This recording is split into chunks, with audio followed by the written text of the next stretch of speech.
Good morning student. आज हम लोग अकाउंटेंसी में सबसे पहले तो पास एडजस्टमेंट वाला जो टॉपिक है उसको शुरू करने वाले हैं। तो सबसे पहले हम लोग ये समझ लेते हैं कि ये जो पास एडजस्टमेंट है ये एक्चुअली होता क्या है। देखिए, पास एडजस्टमेंट का मतलब होता है कि जो पुरानी गलतियां हैं उनको ठीक करना।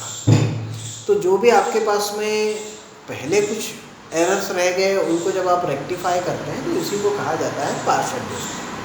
अब ये क्या होता है, देखिए, सपोज किसी पार्टनर को हमको सैलरी देना था, उसको कमीशन देना था, पर उस सैलरी और कमीशन को हम लोग देना भूल गए, तो ये पहले गलती हो गई। अब जब हम इस गलती को सुधारेंगे तो इसी को क्या कहा जाएगा, पास्ट एडजस्टमेंट कहा जाएगा। ऐसा अब कुछ भी हो सकता है, जैसे कि हम लोग जानते हैं कि अगर किसी पार्टनर को इंटरेस्ट ऑन कैपिटल सपोज 6% देना था, पर अकाउंटेंट 5% कैलकुलेट कर गया। अब यहाँ देना था 6% पर दिया गया 5%, तो यहाँ पर अब आपको सुधार करना होगा, तो ये भी पास एडजस्टमेंट की बात है।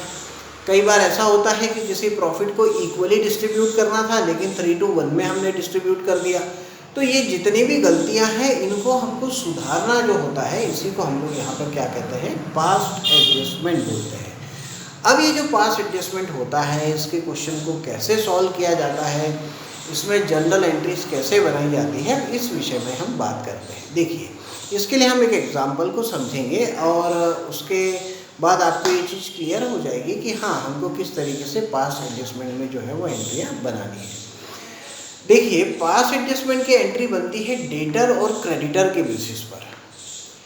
इसका मतलब यह है कि अगर किसी पार्टनर को आपने कुछ पैसे ज़्यादा दे दिए हैं तो वो पैसा आपको उससे वापस लेना होगा, और जब आप वो पैसे को उससे वापस लोगे तो वो आपके लिए डेटर हो जाएगा, तो हमें उसको डेबिट करना होगा।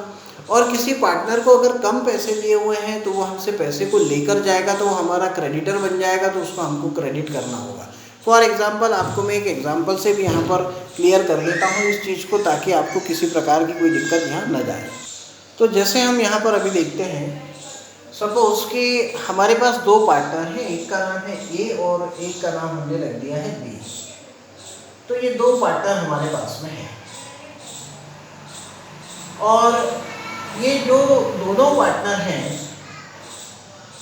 इनका प्रॉफिट शेयरिंग रेशो हम ले लेते हैं 3:2। तो ए और बी हमारे दो पार्टनर हैं, और ये जो दो पार्टनर ए और बी हैं इनका प्रॉफिट शेयरिंग रेशो जो है वो है 3:2। अब ये जो 3:2 इनका रेशो है यहाँ पर, तो यहाँ आप ये समझ लीजिए कि इस 3:2 में जो प्रॉफिट डिस्ट्रीब्यूशन होगा इन दोनों में वो होगा 3:2 के रेशो में। लेकिन क्या होता है कि जब बुक्स को क्लोज किया जाता है तो एक गड़बड़ी हो जाती है, और ये प्रॉफिट शेयरिंग जो है वो इक्वली हो जाता है। तो ऐसे में क्या इम्पैक्ट पड़ता होगा, इसको जब तक हम यहाँ पर नहीं समझेंगे तब तक आप उस बात को नहीं समझ पाएंगे कि कोई डेटर हमारे लिए, कोई पार्टनर हमारे लिए कैसे डेटर हो जाता है और कोई पार्टनर हमारे लिए कैसे क्रेडिटर हो जाता है। देखिए, इसके लिए बहुत सिंपल तरीका है। अगर मैं यहाँ पर आपको कहूँ तो ऐसा कह सकता हूँ, सपोज मैं यहाँ पर ले लेता हूँ कि जो प्रॉफिट है मेरे पास, ये प्रॉफिट है सपोज 5,000 का। अब मेरे पास ए और बी है, अगर मैं इसको इक्वली डिस्ट्रीब्यूट करता हूँ प्रॉफिट 5,000, तो मेरे पास जो ए को मिलने वाला अमाउंट है वो 2,500 रहेगा, और बी को मिलने वाला अमाउंट भी 2,500 रहेगा। दोनों अमाउंट हो गए 2,500, 2,500, दोनों को इक्वली प्रॉफिट मिल गया। अब ये जो है ये अपने आप में गलत प्रॉफिट है, रॉन्ग है, ये सही नहीं है, ये गलत है, क्योंकि आपने इक्वली डिस्ट्रीब्यूट कर दिया। रेशो क्या है, 3:2 है। अब मैं अगर इसको 3:2 में बांटूं 5,000, तो इसको मिलेंगे 3,000 और इसको मिलेंगे 2,000। ये एकदम सही है, करेक्ट। तो अब हमको यहाँ पर कंपेयर करना होगा इस अमाउंट को, इस अमाउंट को, इस अमाउंट को, इस amount.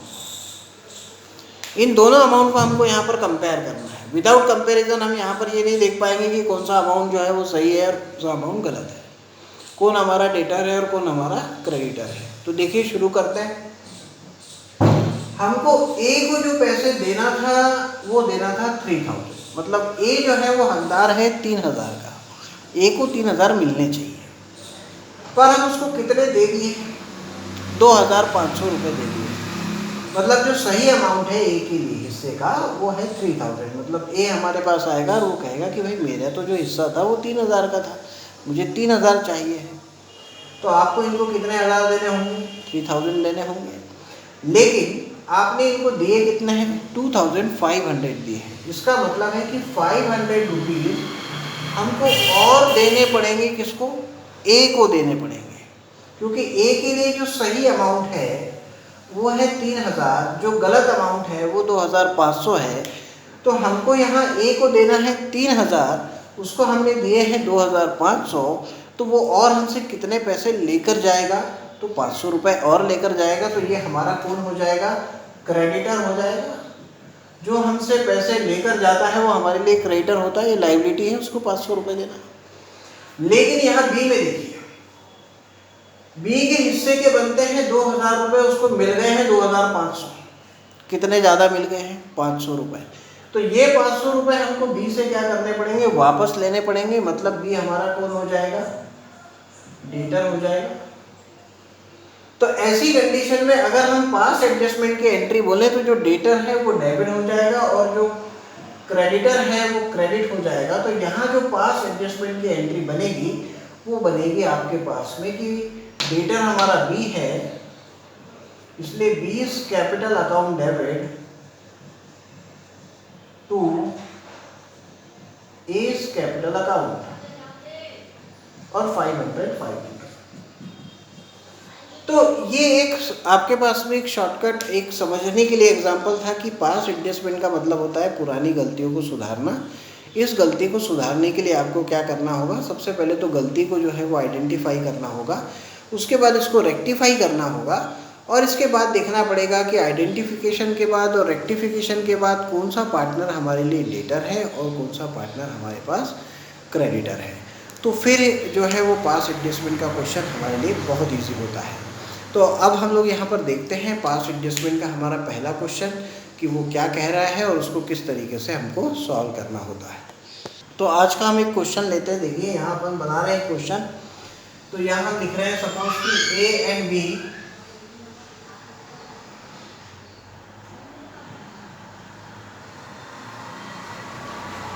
Are equal partners.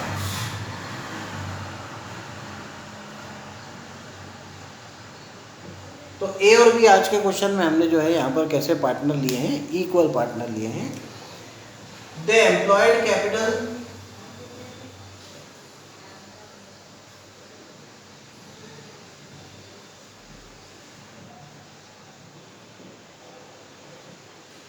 Suppose 20,000 and 30,000, ये हमने लिया है। फिर हमको ये भी पता है कि interest on capital as per partnership deed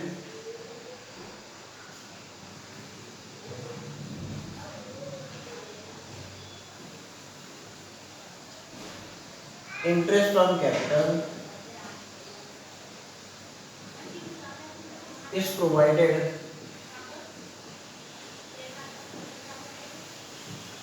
suppose 5% per annum and salary to A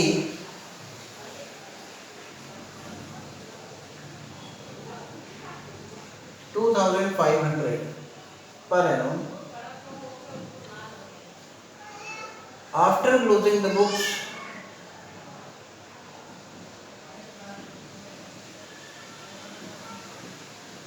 it found that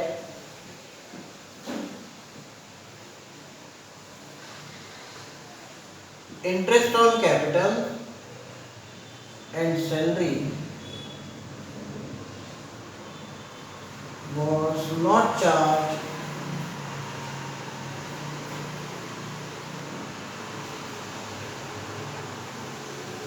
pass adjustment entry.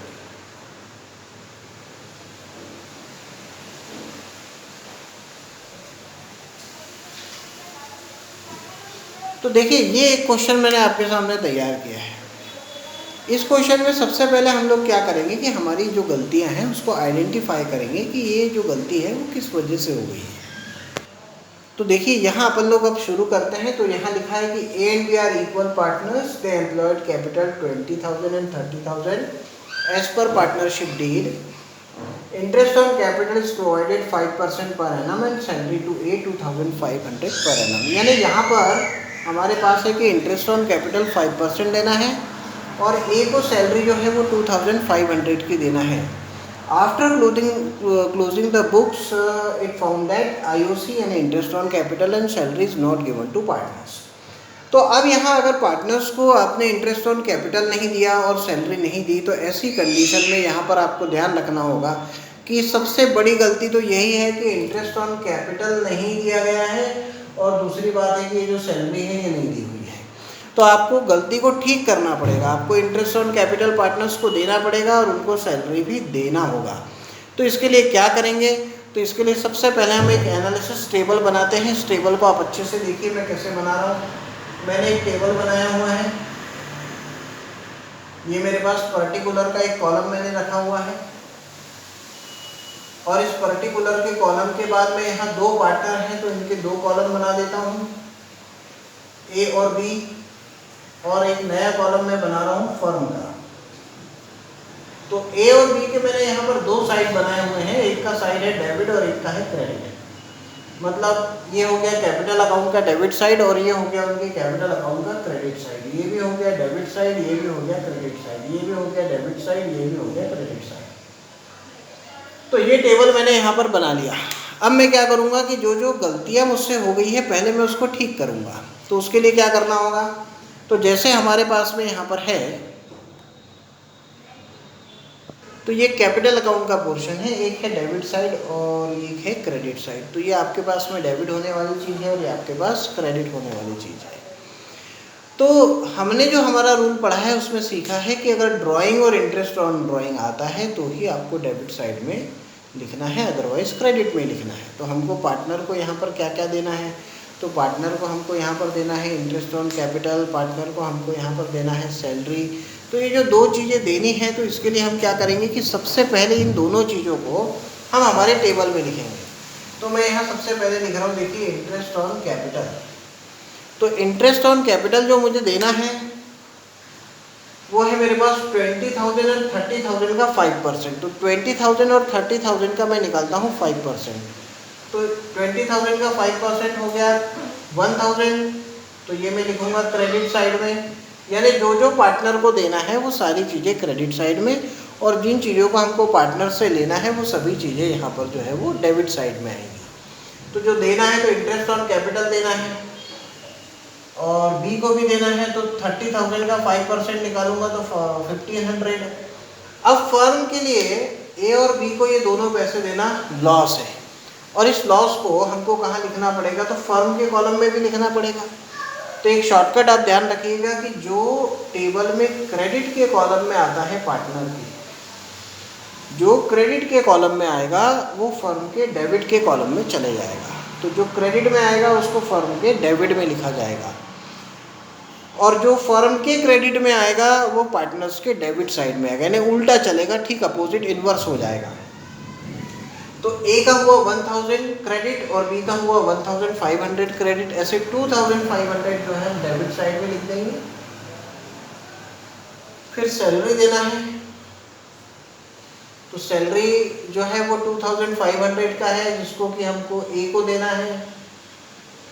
तो अगर हम ए को देंगे तो बी के कॉलम में डैश, अभी भी फर्म के कहाँ आएगा? तो देखिए ये क्रेडिट साइड में है तो फर्म के डेबिट साइड में आ जाएगा। अब हमने जितनी भी चीज़ें थी उसको हमारे एनालिसिस टेबल में लिख लिया है। अब हम इसको क्लोज करते हैं। तो जब हम इसको क्लोज करेंगे तो सबसे पहली चीज़ तो आप फर्म के कॉलम को बंद करिए।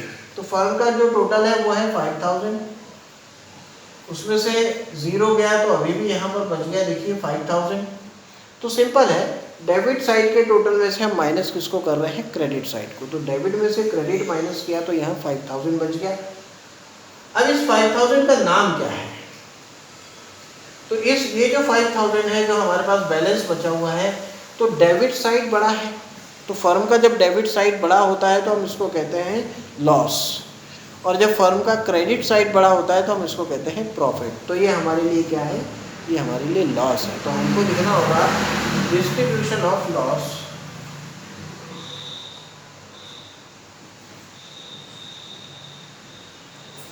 तो इस 5000 को मुझे आज बांटना है इन दोनों पार्टनर में जो अपने आप में इक्वल पार्टनर है। तो देखिए 5000 लिखा हुआ है फर्म के क्रेडिट साइड में, तो ये इन दोनों पार्टनर के डेबिट में आएगा 2500 एंड 2500। अब इसके बाद में इन सभी पार्टनर्स का टोटल लगा देता हूँ। इस कॉलम का है 2500, ये है 3500, 2500, 1500।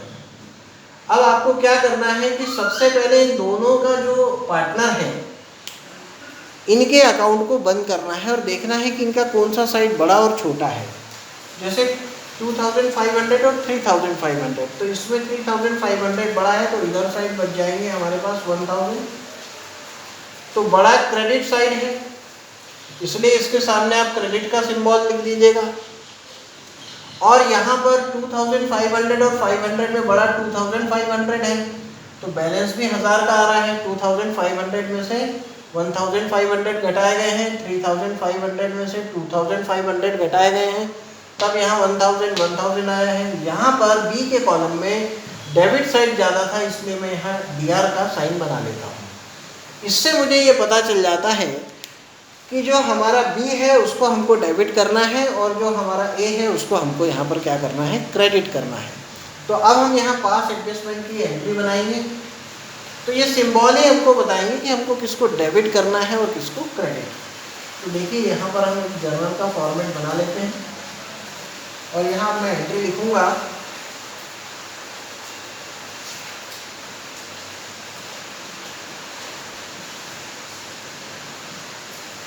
Amount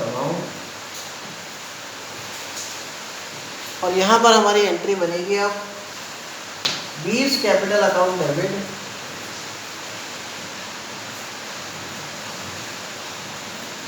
to A's capital account 1000 and 1000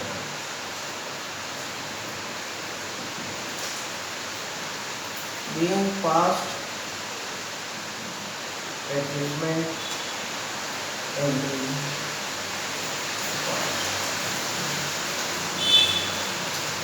और ये 1000 से जो आपका जर्नल है टोटल तो ये आज हमने समझ लिया सबसे पहले पास एडजस्टमेंट का क्वेश्चन। इसी प्रकार हम अब आगे वाले सेशन में जो है इसके आगे के क्वेश्चंस को समझेंगे। तो एक बार आप इसके पहले वाला और ये वाला जो मैंने आपको बताया है क्वेश्चन इसको ध्यान से देखिएगा।